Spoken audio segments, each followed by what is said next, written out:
Hello, ladies and gents who might be watching as well. My name is Chiko Matenda, and I am a lifestyle business coach as well as a digital marketing strategist. So today I wanted to talk about customers and getting new customers or working on supporting the existing customers. So if this topic might be useful for you, especially if you are struggling in being able to obtain or acquire customers. And the key tips that I'm going to focus on is what you can do moving beyond this stage. So if you find it useful, then do let me know. And also, if anything that I share you find of value, or you have a question, feel free to leave a comment or just press the like button to let me know that you're there and where you're checking in from as well. It helps for me to just connect with people across the world, basically. So the topic at hand as well, the main topics that I mainly talk about are in marketing, so whether it be digital or internet marketing, as well as like lifestyle business matters in terms of like mindset, because I believe that mindset is everything when it comes to business. So I often hear people say, some people who are in the similar industries, I'm looking to get more customers, I'm looking to increase like more engagement, or there's been something that's happened like with my marketing where I'm not getting as many responses that I would like to. So if any of this resonates with you, then again hit the like button. So the first point that I had to highlight to you is that it costs more actually to focus on getting more customers. It is worthwhile rather than focusing, I don't know why I'm holding my pen, so I'm putting it down.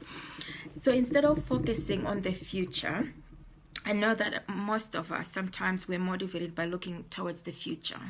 When you focus towards the future, the likelihood is that you will minimize the focus on your existing clients. So what you want to be able to do is focus on your existing clients and look at creating communication strategies. Look at what are the existing customers' problems, or what are they often saying that you may hear directly or you may hear through the networking that you're involved with, whether it be online or offline.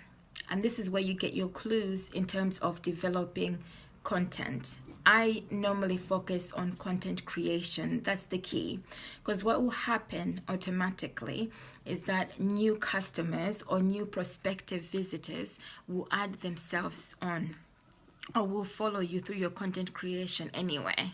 So the purpose of like looking into the future becomes redundant.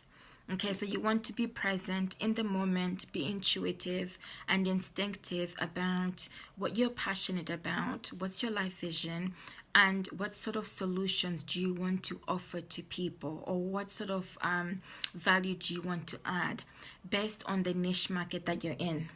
Regardless of whether you have created the products or whether you're promoting them on behalf of somebody else, it is always worth doing some research, either learning about the products themselves or doing some additional research online and educating yourself continuously so you pick up the key trends of what's happening within your niche market.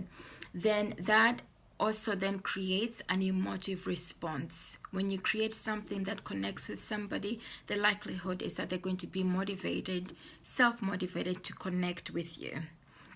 So in terms of the tips that I wanted to highlight, I'm pretty sure I've already covered them. The tips that I wanted to highlight was focus on customer retention, your existing pool of clients. Just because they're not buying or they're engaging, it doesn't mean that, or not engaging, it doesn't mean that they're not present. I've had people mention to me, like after 6 months, 3 months, that they have been reading my content, or they have seen things that have like motivated them or inspired them. So a person might not be responsive or might not press the button to like, but you will be surprised that through relationship building, in 6 months or a year from now, how many people do you have, for example, like on your Facebook or Instagram? So imagine if you kept relationship building as part of like your business, how many people through 6 months to a year could then get to have the opportunity to get to know you? I know it sounds like a lifetime, a long time, but 6 months passes by so quickly. We're already in July right now. So look at it, if you started like relationship building from like January, you would have had at least let's say 10-20 people get to know, like, and trust you within a period of 6 months. And then you also would have got to know those individuals, some of them in terms of like their engagement levels, their comments, or their messages via messenger, because the more you connect with people, the likelihood is that somebody's going to reach out, especially if you're producing content that connects with them. So it's not always about sell. It's more about building relationship first, and then seeing based on the engagement level whether there's something that you can then offer as a solution. And then I'm just trying to think if there's anything else that I've left out. No, that's it pretty much. Focus on the customer retention, focus on content creation, and then also remember that it also costs more to actually get new clients, whether it's paid or free traffic. When you're trying to focus on getting new people for free, your attention diverts elsewhere. That's a cost. And when it's paid, it also, the additional cost, you could actually revert it back to your existing customers and work with them.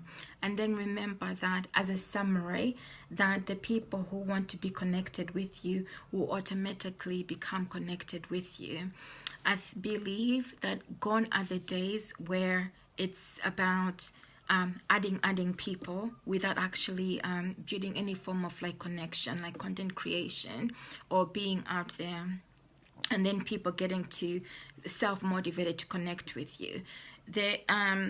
Where I say that just adding people is not working, it's because it's something that is oversaturated now.